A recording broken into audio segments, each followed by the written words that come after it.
Equitas Small Finance Bank for convenient home banking. வந்தாச்சு the Chennai Silk Mega Combo Sale Summer Chill Out Sale. மாணவர்களின் சிந்தனைகளை வடிவமைக்க SNS institutions, மாணவர்களின் சாதனைகளை போற்றும் SNS இன்ஸ்டிடியூஷன்ஸ் கோவை. இந்திய அரசியல் என்று சொல்லும் பொழுது தேசிய கட்சிகளை மையமாக வைத்து தான் நடக்கும். தேசிய கட்சிகளுக்கு ரோலே கிடையாது ஒரு ஸ்டேட்ல சொல்ல முடியும். இது ஸ்டேட் பார்ட்டிஸ் இங்கே டாமினேட் பண்ணாலும் ஒரு தேசிய கட்சியோடு ஒரு உறவு வைத்துக் கொள்ள வேண்டிய கட்டாயத்தில் அவங்க இருக்காங்க. இந்தியா கூட்டணி அப்படின்றது இந்திய அளவுல வலுவா இருக்கு. தமிழ்நாட்டை பொறுத்தவரைக்கும் வெரி ஸ்ட்ராங், ஒரு அசையாமல் ஒரு கட்டுக்கோப்போடு பலமாக இருக்கிறது. வருகின்ற சட்டமன்ற தேர்தலிலும் இந்தியா கூட்டணி வெல்லும். இந்தியா கூட்டணி அந்த கிளைம் எடுத்துக்க முடியுமா சார்? ஏன்னா லீட் பண்றது டிஎம்கே தான். எடப்பாடி பழனிசாமி தான் லீட் பண்ண போறாரு இந்தியா. நாங்க பிரைம் மினிஸ்டரே இருக்காரு, ஆனால் நீங்க எடப்பாடி பழனிசாமி தான் லீட் பண்றாரு. அப்ப ஏன் இந்தியா கூட்டணிக்கு மட்டும் ஏன் முதலமைச்சர் ஸ்டாலின் ஏன் லீட் பண்ண கூடாது? அதுவும் ஸ்டேட் எலெக்ஷனுக்கு பிஜேபியோட போய் திருப்பி போய் கூட்டணி வைக்கிறது என்ன சேஞ்ச் இன் சர்க்கம்ஸ்டான்ஸ் என்ன ஆயிருக்கு? என்ன மாறி போச்சு? இல்ல ஒரு விஷயம் சொல்றாங்க இல்லையா சார், இப்ப திமுகவுக்கு எதிர்ப்பு வாக்குகள் இருக்கு, அது சிதறக்கூடாதுன்னு விஜய் என்ற ஒரு கட்சி ஆரம்பிச்சிருக்காரு. அவருக்கு ஒரு எனர்ஜி இருக்கு, நான் இல்லைன்னே சொல்லல, டெஃபினட்டா எனர்ஜி இருக்கு, ஓட்டும் வாங்க போறாங்க. ஆனா அந்த ஓட்டு ஒரு ஸ்பாய்லர் ஓட்டை தான் இருக்கு. இவங்க ஸ்பாய்லரா இருக்கும்போது யாரோட ஓட்டை ஸ்பாயில் பண்ண போறாங்க? விஜய் அவர்கள் இந்த அணியிலேயே இணையறதுக்கான வாய்ப்பு இருக்கு, அதுக்கான பேசுறாங்க அப்படின்லாம் பேசுறாங்க. அப்படி பேசுறாங்களா, அழுத்தம் கொடுக்குறாங்களா? ஆனா ஒருவேளை அப்படி அமைஞ்சா விஜய் அவர்கள் டிஎம்கே அலைன்ஸ்க்கு த்ரெட்டா மாறுவாரு. அவர் அந்த அணிக்கு போயிட்டாருன்னா அவர் என்டிஏ, அவ்வளவுதான். அந்த அணிக்கு போயிட்டாருன்னா அவர் பாஜகவுக்கு கூட்டாளி ஆயிட்டாருன்னா அர்த்தம் மொழிய தனியாலாம் த்ரெட் எல்லாம் ஒண்ணும் கிடையாது. விஜய் அவர்கள் கட்சி ஆரம்பிச்சு அனௌன்ஸ் பண்ணப்போ காங்கிரஸ்க்கு ஒரு சாஃப்ட் கார்னர் இருந்ததா சார் விஜய் அவர்கள்?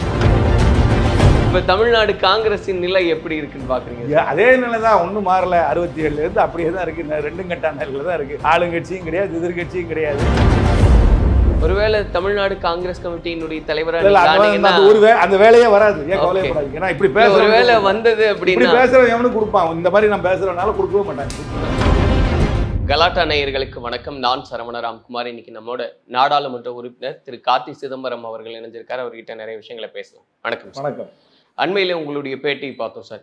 அதுல பேசும்போது தேசிய கட்சிகளை தவிர்க்க முடியாது, குறிப்பா தமிழ்நாட்டை மையப்படுத்தி பேசியிருந்தீங்க. ஓகே, அது ஏற்புடையது தான், ஆனா அது தவிர்க்கவே முடியாது அப்படின்றது சரியா? இந்திய அரசியல் என்று சொல்லும் பொழுது தேசிய கட்சிகளை மையமாக வச்சு தான் நடக்குது. தேசிய கட்சிகளுக்கு ரோலே கிடையாது ஒரு ஸ்டேட்டில் சொல்ல முடியாது. இங்கே ஸ்டேட் பார்ட்டிஸ் இங்கே டாமினேட் பண்ணாலும் ஒரு தேசிய கட்சியோடு ஒரு உறவு வைத்து கொள்ள வேண்டிய கட்டாயத்தில் அவங்க இருக்காங்க. ஃபார் எக்ஸாம்பிள், இப்போ மத்தியில் பாஜக அரசாங்கம் இருக்கிறது, அதற்காகவே ஒரு மாநில கட்சி அவங்களோட ஒரு உறவு வச்சுக்குவாங்க. காங்கிரஸ் கட்சி எங்கே இருக்கிறதோ அங்கே தான் சிறுபான்மை மக்களுக்கு நம்பிக்கை வரும், செக்குலர் ஃப்ரண்ட்டு, அதுக்காகவே காங்கிரஸோட வச்சுக்குவாங்க. அதனால் ரெண்டையுமே தவிர்த்து விட்டு இங்கே ஒரு ஃபார்மேஷனை பண்ணுறதுக்கெலாம் யாரும் தயாராகவும் இல்லை. அது ப்ராக்டிக்கல் பாலிட்டிக்ஸாகவும் இருக்காது. அதே மாதிரி தேசிய கட்சிகள் இங்கே இருக்கிற ரீஜனல் பார்ட்டிஸ் எல்லாத்தையும் ஒதுக்கி விட்டு அவர்கள் மட்டும் நேரடியாக தேர்தலை சந்தித்தாலும் இது ஒன்றும் சரியாக வராது. அதனால் இது ஒரு ஃபேக்ட். தேசிய நேஷ்னல் பார்ட்டிஸ்க்கு ஒரு ரோல் இருக்குது, அவங்களுக்குன்னு ஒரு ஸ்டேட்டஸ் இருக்குது, அவங்களுக்குன்னு ஒரு ரீச் இருக்குது. அந்த ரீச்சை இக்னோர் பண்ணிவிட்டு ஒரு ஸ்டேட் பார்ட்டி மட்டும் ஒரு எலெக்ஷனை ஃபேஸ் பண்ண முடியும்னு நான் நம்பலை. அதனால தான் நீங்கள் ஒரு எலெக்ஷனில் நீங்கள் பார்த்தீங்கன்னா ஒரு தேசிய ஒரு பார்ட்டியோட ஒரு ரிலேஷன்ஷிப் வச்சுட்டு தான் பார்லிமெண்ட் எலெக்ஷனை சந்திக்க முடியுது. அதே போல் ஸ்டேட் எலெக்ஷன் வரும்பொழுதும் அந்த தேசிய பார்ட்டி ஒரு வேல்யூ ஆட் பண்ணும். பிஜேபியோட அரசியலை நான் ஒத்துக்கலை. பிஜேபி ஒரு நெகட்டிவ் ஃபோர்ஸ் தமிழ்நாட்டை பொறுத்த வரைக்கும். ஏன்னா சிறுபான்மை மக்கள், குறிப்பாக அந்த இந்துத்துவா கொள்கையே பல பேர் விருக்கிறாங்க.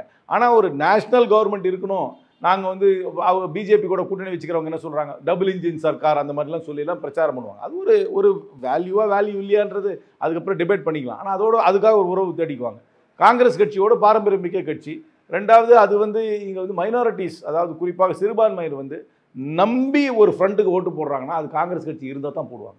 காங்கிரஸ் கட்சி அந்த ஃப்ரண்ட்டில் இல்லாட்டி சிறுபான்மை மக்களுக்கு அந்த அணி மீது நம்பிக்கை வராது. அதை அண்ணா திராவிட முன்னேற்றம் உணர்ந்துருக்க. அது பிஜேபி கூட போகும்பொழுது அவர்களுக்கு உணர்றாங்களே, இது பிஜேபி கூட இருக்கிறதுனால எங்களுக்கு மைனாரிட்டி ஓட்டு வரல, காங்கிரஸ் எங்கே இருக்குதோ அங்கே தான் மைனாரிட்டி ஓட்டு போகுது. பிஜேபிக்கு சென்ட்ரல் கவர்மெண்ட் இருக்கிறதுனால அதுக்கு ஒரு சில அட்வான்டேஜஸ் இருக்கும். அதனால் ரெண்டையுமே தவிர்த்து விட்டு இங்கே அரசியல் பண்ணுறதுக்கு என்னை பொறுத்த வரைக்கும் களம் ஒன்றும் அப்படி இல்லை சார். இப்போ இந்த அளவில் நம்ம பேசும்போது ஒரு கூட்டணி அப்படின்னு பேசும்போது இந்தியா கூட்டணி அப்படின்றது இந்திய அளவில் வலுவா இருக்கா? அதான் நான் ஏற்கனவே இந்த பேட்டியில் கூட சொன்னேன் கோயம்புத்தூரில் நேற்று. ஒரு ஸ்டேட்லேயும் ஒரு இலக்கணம் உண்டு. தமிழ்நாட்டை பொறுத்த வரைக்கும் வெரி ஸ்ட்ராங். தமிழ்நாட்டில் பொறுத்த வரைக்கும் வெரி யுனைடெட். தமிழ்நாட்டில் பொறுத்த வரைக்கும் கொய்சுவாக இருக்குது. என்னை பொறுத்த வரைக்கும் அடுத்த எலெக்ஷனில் அடுத்த 2026 இந்தியா கூட்டணி, திராவிட முன்னேற்ற கழக தலைமையில் இருக்கும் கூட்டணி, காங்கிரஸ் அங்கம் வகிக்கும் கூட்டணி வெற்றி பெற போகிறது. தமிழ்நாட்டை பொறுத்த வரைக்கும் யாரும் இந்தியா கூட்டணி வெளியே போகல. ஆனால் நீங்கள் மகாராஷ்டிராவை எடுத்துங்க, திரு சரத்பவார் அவர்கள் இப்போ வந்து நான் படிக்கிறேன், ஏசியம் படிக்கிறேன், அவர் வந்து அஜித் பவாருடைய நேஷனலிஸ்ட் காங்கிரஸோட மர்ஜ் பண்ணலாமான்னு பேசுகிறார். அப்படி மர்ஜ் பண்ணிட்டா அவங்க ஏற்கனவே கவர்மெண்ட்டில் இருக்காங்க, நேஷனலிஸ்ட் காங்கிரஸ் வந்து மகாராஷ்டிராவில். இப்போ அவர் அது கூட போய் சேர்ந்துட்டு அவர் ஆட்டோமேட்டிக்காக இந்தியாவுக்கு போடுவார். அது வந்து அந்த மாதிரி ஒரு பேச்சே என்னை பொறுத்த வரைக்கும் ஒரு இந்தியா கூட்டணிக்கு ஒரு வீக்னஸ் தான். Mamata Banerjee anti BJP line எடுக்கிறாங்க, ஆனால் முழுமையாக இந்தியா கூட்டணியில் அவங்க வந்து அவங்கள வந்து மையப்படுத்திக்கிறது கிடையாது. ஒரு உத்தரப்பிரதேசத்தில் அகிலேஷ் யாதவ் இருக்கிறார், அவர் முழுமையாக இருக்கிறாரா இல்லை ஸ்டேட் பாலிட்டிக்ஸ் மட்டும் வச்சு மையமாக பண்ணுறாரான்னு தெரியல. இந்த இங்கே பீகாரில் எடுத்துக்கிட்டாலும் இவங்க இருக்காங்க, முலாயம் சிங் லல்லு பிரசாத் யாதவோட கட்சி இருக்குது. அதனால் எல்லா ஊர்லேயும் ஒரு டிஃப்ரெண்ட் ஈக்குவேஷன் இருக்கிறதுனால அது வந்து ஒரு பிஜேபிக்கு கம்பேர் பண்ணும் பொழுது ஈக்குவலண்ட் ஃபோர்ஸாக மற்ற எல்லா ஊர்லேயும் இருக்கான்னு என்னால் சொல்ல முடியல. ரெக்கார்டும் அப்படி தானே, நீங்கள் மாநில தேர்தலாக இருந்தாலும் சரி, மத்திய தேர்தலாக இருந்தாலும் சரி, அந்த அணி தான் அந்த பக்கம் ஜெயிக்குது. ஆனால் தமிழ்நாட்டை பொறுத்த வரைக்கும் it does not mean it is weak in Tamil Nadu. தமிழ்நாட்டை பொறுத்த வரைக்கும் இந்தியா கூட்டணி ஒரு அசையாமல் ஒரு கட்டுக்கோப்போடு பலமாக இருக்கிறது. வருகின்ற சட்டமன்ற தேர்தலிலும் இந்தியா கூட்டணி வெல்லும். இந்தியா கூட்டணி அந்த கிளைம் எடுத்துக்க முடியுமா சார்? ஏன்னா லீட் பண்றது டிஎம்கே தானே. அதனால என்ன ஒரு ஸ்டேட்லையும் இந்தியா கூட்டணினாக்கா ஒரு ஸ்டேட்ல இப்போ வந்து என்டிஏன்னு சொன்னாக்க என்டிஏக்கு யார் லீடர் தமிழ்நாட்டில்? என்டிஏ இல்லை லீடர்னாக்கா அவங்களே சொல்கிறாங்களே, எடப்பாடி பழனிசாமி தானே லீட் பண்ண போகிறாரு என்டிஏ. நாங்கள் பிரைம் மினிஸ்டரே இருக்காரு, ஆனால் நீங்கள் எடப்பாடி பழனிசாமி தானே லீட் பண்ணுறாரு. அப்போ ஏன் இந்தியா கூட்டணிக்கு மட்டும் ஏன் முதலமைச்சர் ஸ்டாலின் ஏன் லீட் பண்ணக்கூடாது? ஸோ அது வந்து உறுதியாக தான் இருக்கு, கிளியராக இருக்குது, அதில் ஒன்றும் டவுட் இல்லை. ஸோ இந்த கூட்டணி தான் உறுதியாகவே ஜெயிக்கும் அப்படின்றது. நான் வந்து இப்போ ஒரு கடைசி ஒரு 6-6 நாளாக நிறைய ஊருக்கு ட்ராவல் பண்ணிகிட்ருக்கேன். ட்ராவல் பண்ணும்போது பல பேரோட பேசுகிறேன், என்னோட இம்ப்ரெஷன்ஸை நான் சொல்கிறேன். ஏடிஎம்கே பிஜேபி கூட்டணியை ஏடிஎம்கேல இருக்க கடை தொண்டன் விரும்பவில்லை. அது வந்து ஒரு அன்நேச்சுரல் கூட்டணியாக பார்க்குறாங்க, ஒரு ஃபோர்ஸ்டு கூட்டணியாக பார்க்குறாங்க. இரண்டாவது வந்து இப்போ தான் 2024 எலெக்ஷனில் தான் ஏடிஎம்கே தனியாக நின்னாங்க. வந்து பிஜேபி கூட வந்து 2021 நின்னதுனால எங்களுக்கு சிறுபான்மை ஓட்டு வரல, அதனால 2024 அங்கே தனியாக தான் நிற்க போகிறோம்னு சொல்லி நின்னாங்க. இப்போ ஒரு வருஷத்தில் என்ன மாறி போச்சு? அதுவும் ஸ்டேட் எலெக்ஷனுக்கு பிஜேபியோட போய் திருப்பி போய் கூட்டணி வைக்கிறதுக்கு என்ன சேஞ்ச் இன் சர்க்கம்ஸ்டான்ஸ் என்ன ஆயிருக்கு? இப்போ என்ன மாறி போச்சு? என்ன கிரவுண்ட் ரியாலிட்டி மாறி இருக்குது? இவங்க போய் திருப்பி பிஜேபியோட கூட்டணி வைக்கிறதுக்கு என்ன சிறுபான்மை மக்கள் திருப்பி பிஜேபிக்கு வரலான்னு ஏதாவது இவங்களுக்கு ஏதாவது செய்தி இருக்கா? இல்லை ஒரு விஷயம் சொல்கிறாங்க இல்லையா சார், இப்போ திமுகவுக்கு எதிர்ப்பு வாக்குகள் இருக்குது, அது சிதறக்கூடாதுன்றனால நாங்கள் ஒருங்கிணைச்சு. அதனால இது வந்து ஒரு நேச்சுரல் அலையன்ஸாக பார்க்கல. BJP all India level definitely strong party, நான் இல்லைன்னே சொல்லலை. ஆனால் தமிழ்நாட்டை பொறுத்த வரைக்கும் அவங்க ஒன்றும் ஒரு டிசையரபிள் பார்ட்டியாக மக்கள் பார்க்கல. இன்ஃபேக்ட் இந்த 6 நாள் நான் போனதில் எனக்கு வந்த இம்ப்ரெஷன் என்னென்னா, பார்லிமெண்ட் எலெக்ஷனை விட பிஜேபிக்கு கம்மியாக தான் இப்போ வந்து ஆதரவு இருக்குது. பார்லிமெண்ட் எலெக்ஷனில் இருந்த ஆதரவை விட இப்போ பிஜேபிக்கு கம்மியாக தான் ஆதரவு. அதுக்கு பல காரணங்கள் இருக்கலாம். ஆனால் பிஜேபியோடைய பாலிசிஸ், பிஜேபியோடைய நடத்தை தமிழ்நாட்டு மக்களை ஒன்றும் அட்ராக்ட் பண்ணலை. அதனால் இந்த அலையன்ஸே ஒரு அன்நேச்சுரலாக இருக்குது. ரெண்டாவது, ஒரு கவர்மெண்ட்டுன்னு இருந்தால் அதுக்கு ஆன்டி இன்கம்பன்சி இருக்கும், நான் முழுமையாக ஏற்றுக்கிறேன். அப்படி இருந்தும் நீங்கள் போய் சாதாரண மக்களை கேட்டிங்கன்னா, திரு மு.க. ஸ்டாலினை ரீப்ளேஸ் பண்ணி எடப்பாடி பழனிசாமியை சீஃப் மினிஸ்டராக கொண்டு வரணும்னு யாருமே பேசலை.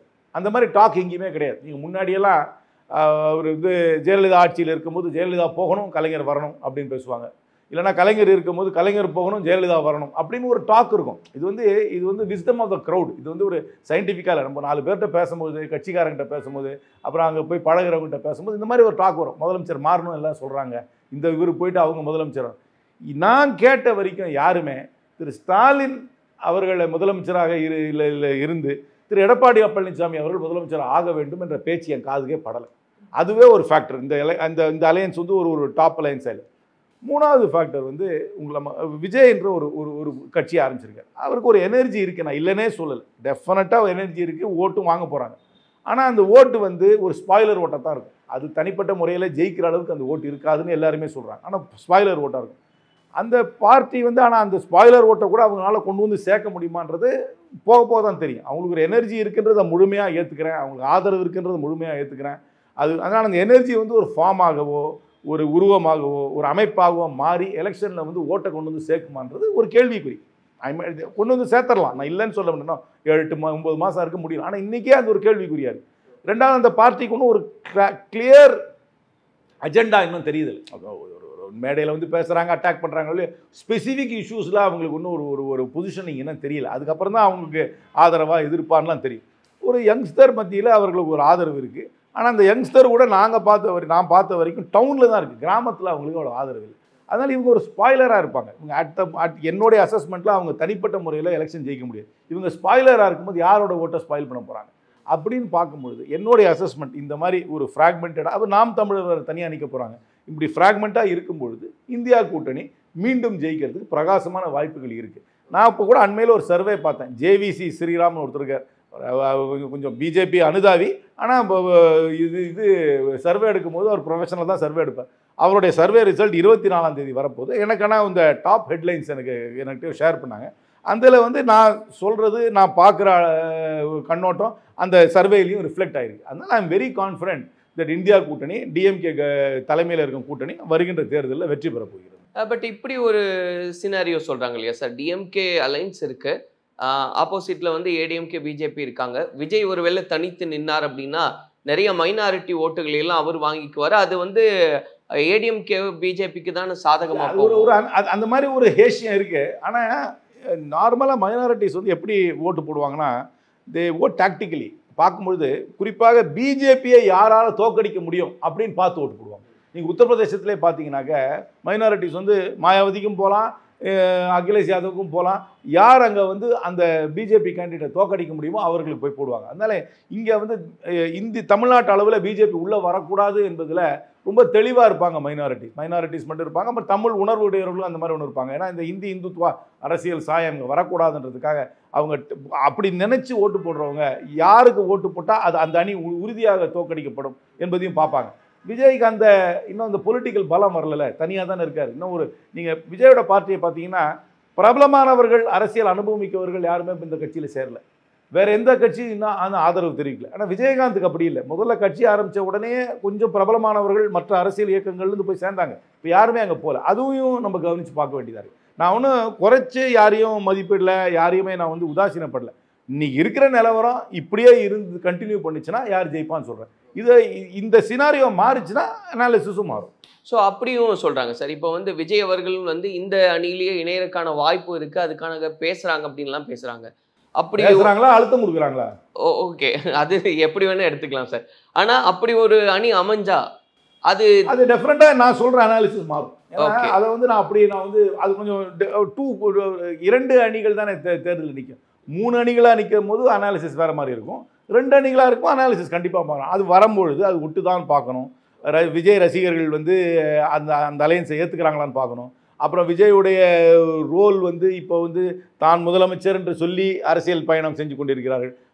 அங்கே போய் அதிமுக பாஜக கூட்டணியில் சேர்ந்தாங்கன்னா அப்படி சொல்ல முடியாது.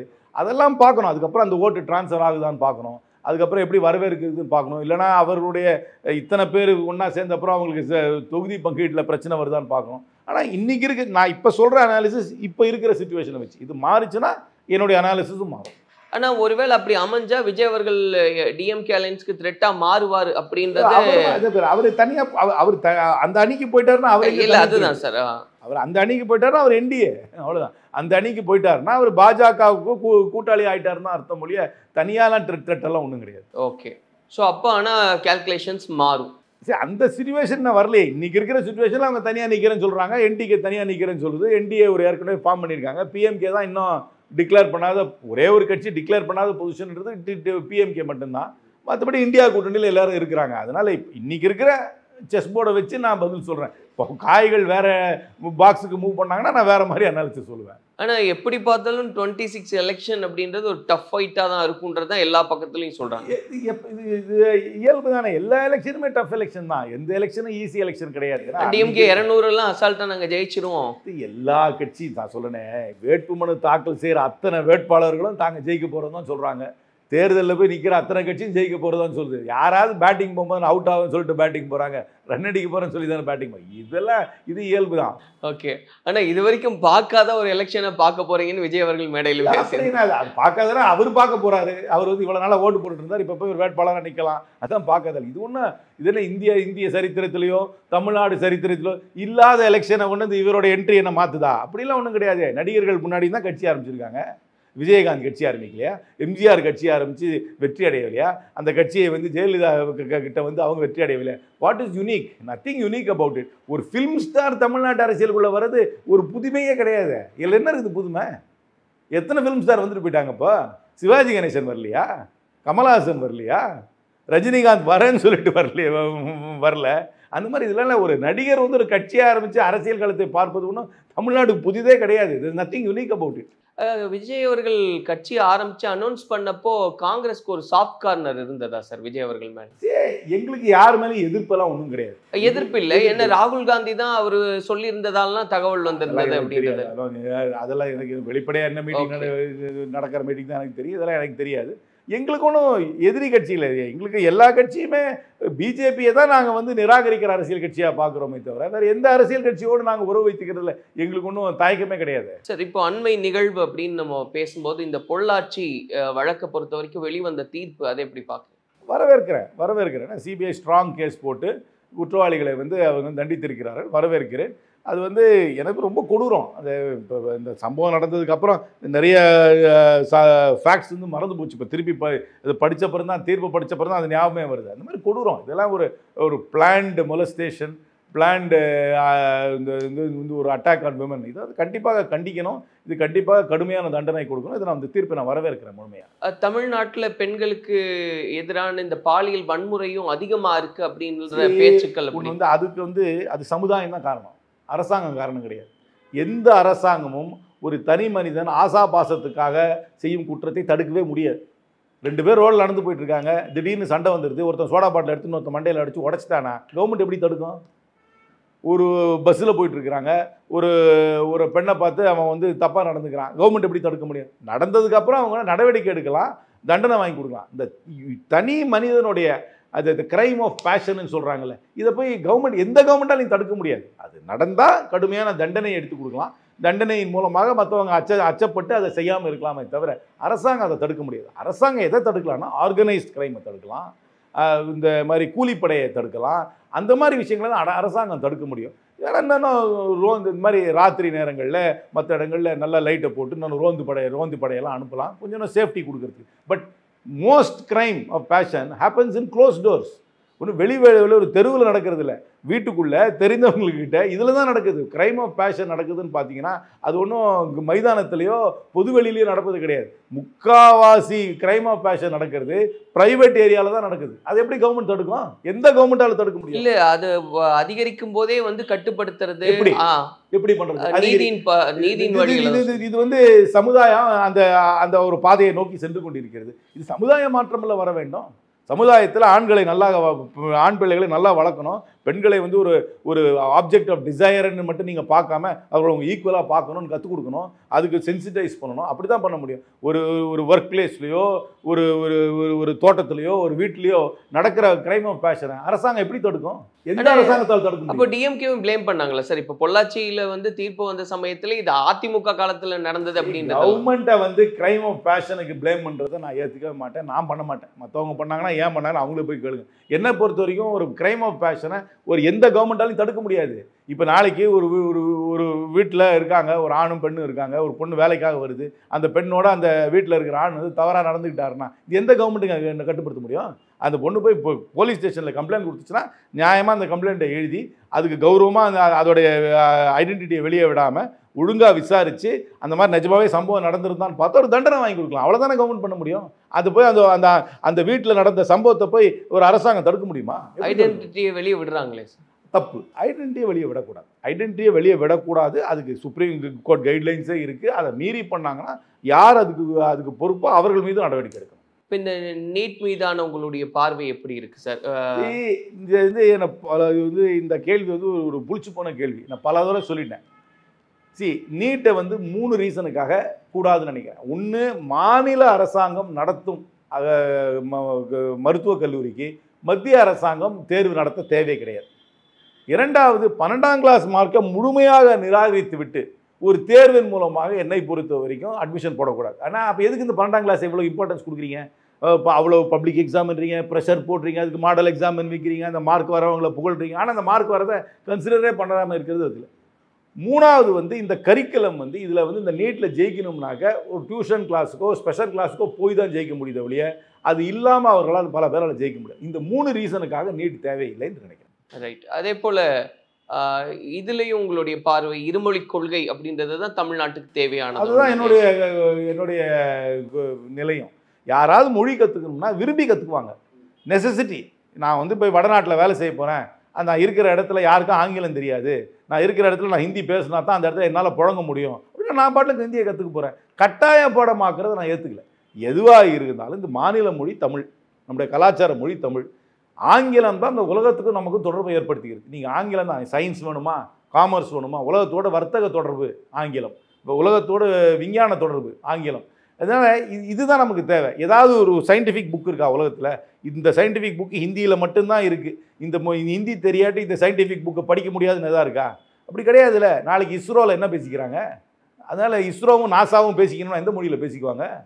அதனால் ஆங்கிலம் தான் உலகத்துக்கும் நம்ம தொடர்பை கொடுக்கிறது. தமிழ் நம்மளுடைய கலாச்சாரம், நம்மளுடைய பாரம்பரியம். அதனால் அதை கற்றுக்கணும். நம்மளோட மொழி. மற்ற மொழி எதுவாவது கற்றுக்கணும்னா கட்டாயத்துக்கு கற்றுக்குவாங்க. நம்மளை யாரும் அதை போய் அந்த ஊரில் வந்து கற்றுக்கிட்டா தான் நம்மளால் புழங்க முடியும்னு நினச்சா கற்றுக்க போகிறாங்க. இது கட்டாய பாடம் ஆக்கணும்னு அவசியமே கிடையாது. ஏன் வடநாட்டிலேருந்து இங்கே லட்சக்கணக்கானோர் வேலைக்கு வராங்க. இங்கே கூட வெளியே கூட மெட்ரோ ரயில் நடக்குது. இந்த மெட்ரோ ரயில் நடக்கிற அத்தனை பேருமே வடநாட்டில் வந்தவங்க. இவங்க வரவங்க எல்லாம் என்ன ஆத்திச்சூடியும் திருக்குறளையும் கற்றுக்கிட்டா வராங்க? இங்கே வராங்க, வேலை செய்கிறாங்க. கொஞ்ச நாள் கழித்து முதல்ல பானின்றான், 2 நாள் கழித்து தண்ணி வேணும்னா தண்ணின்னு கேட்குறான். அப்புறம் அவங்க இந்த பேசும் தமிழை கற்றுக்குறாங்கல்ல. இவங்க எப்படி கற்றுக்குறாங்களோ அதே மாதிரி நம்ம ஆளுங்களும் அங்கே போய் வேலைக்கு போனாங்கனாக்கா கற்றுக்க போகிறாங்க. அவ்வளோதானே. தேவைன்னா கற்றுக்க போகிறோம். 29 எலெக்ஷன் அப்படின்னு நம்ம பேசும்போது ரொம்ப தூரம் அதை பற்றி பேச வேண்டாம். மோடி அலை அப்படின்ற ஒரு 4 வருஷம் கழிச்சு என்ன நடக்குதுன்னு எனக்கு தெரியாது. யாராவது சொன்னாங்கன்னா தயவுசெய்து நம்பாதீங்க. 4 வருஷம் கழிச்சு எல்லாமே தலைகளாக இருக்கும். 4 இயர்ஸ் இருக்குது 29க்கு முன்னாடியெல்லாம் 29 பற்றி இப்போ பேசுகிறவங்க வந்து சும்மா அவங்களுக்குன்னா பேட்டியில் டைம் ஃபில் பண்ணுறதுக்கு வேணால் பேசலாம் முடியாது. இது ஒன்றும் ஒரு ப்ராக்டிக்கலாக யாரும் பேச முடியாது 29 பற்றி. இப்போ தமிழ்நாடு காங்கிரஸின் நிலை எப்படி இருக்குன்னு பார்க்குறீங்க? அதே நிலை தான், ஒன்றும் மாறலை. 67லேருந்து அப்படியே தான் இருக்குது. 2 கட்ட நிலையில் தான் இருக்குது. ஆளுங்கட்சியும் கிடையாது, எதிர்கட்சியும் கிடையாது. கூட்டணியில் இருக்கிறோம் தேசிய கட்சி. நாங்களும் தேவை கூட்டணிக்கு. ஒரு கௌரவமான சீட்டை கொடுப்பாங்க, ஒரு அளவுக்கு ஜெயிச்சு சட்டமன்றத்துக்கு போவோம். அவ்வளவுதான். அதோட பெரிய மாற்றம்லாம் வரும்னு எனக்கு நம்பிக்கை இல்லை. ஒருவேளை தமிழ்நாடு காங்கிரஸ் கமிட்டியினுடைய தலைவராக அந்த வேலையே வராது. ஏன் கவலைப்படாதீங்க. ஏன்னா இப்படி பேச ஒருவேளை வந்தது அப்படின்னு பேசுறவன் எவனும் கொடுப்பான். இந்த மாதிரி நான் பேசுறதுனால கொடுக்கவே மாட்டாங்க. அது தெரிஞ்சதான் பேசுறீங்களா சார்? ஒருத்தருக்கு ஒருத்தர் ஒரு பேட்டிங் ஸ்டைல் இருக்கும். ஓகே. நான் என்னுடைய பேட்டிங் ஸ்டைலில் தான் பண்ண முடியும். நான் போய் மாறி பேட் பண்ணேன்னா அது தப்பாக போயிடும். நான் என்னுடைய மனசாட்சி, என்னுடைய சமுதாய பார்வை, என்னுடைய அரசியல் பார்வை இப்படி தான் நான் நடந்துக்க போகிறேன். இதுதான் என்னுடைய பார்வை. இது என் பார்வை போட்டு நடந்துக்க போகிறேன். இதுக்கெல்லாம் காங்கிரஸ் கட்சி தயாராக இருக்கான்னு கேட்டிங்கன்னா என்னை பொறுத்த வரைக்கும் என்ன மாதிரி ஒருத்தனை வச்சு கட்சி நடத்துறதுக்கு என்னை பொறுத்த வரைக்கும் காங்கிரஸ் தயாராக இல்லை. ஆனால் உங்களுடைய எதிர்பார்ப்புன்னு ஒன்று இருக்கும்ல சார், இந்த மாற்றங்கள் வரணும், மாற்றங்கள் நிறைய வரும்னு எதிர்பார்க்குறேன். நான் நினைச்ச மாற்றங்கள் எதுவும் காங்கிரஸில் வரல. சித்தாந்த ரீதியாக, அமைப்பு ரீதியாக நான் வந்து போய் கம்ஃபர்டபுளா இருக்கக்கூடிய ஒரே கட்சி காங்கிரஸ் கட்சி தான். அதுல யாருக்கும் சந்தேகம் வேண்டாம். ஆனா நான் நினைக்கிற மாற்றங்களை காங்கிரஸ் கட்சி கொண்டு வராதுன்னே முடிவு. எனக்கு தெரிஞ்சு வரது ரொம்ப கஷ்டம். சரி, பொறுத்திருந்து பார்ப்போம் சார். நன்றி. Equitas Small Finance Bank for convenient home banking. வந்தாச்சு தி சென்னை சில்க்ஸின் mega combo sale, summer chill out sale. மாணவர்களின் தனித்திறமைகளை மேம்படுத்த SNS இன்ஸ்டிடியூஷன் மாணவர்களின் சாதனைகளை போற்றும் SNS இன்ஸ்டிடியூஷன்ஸ் கோவை.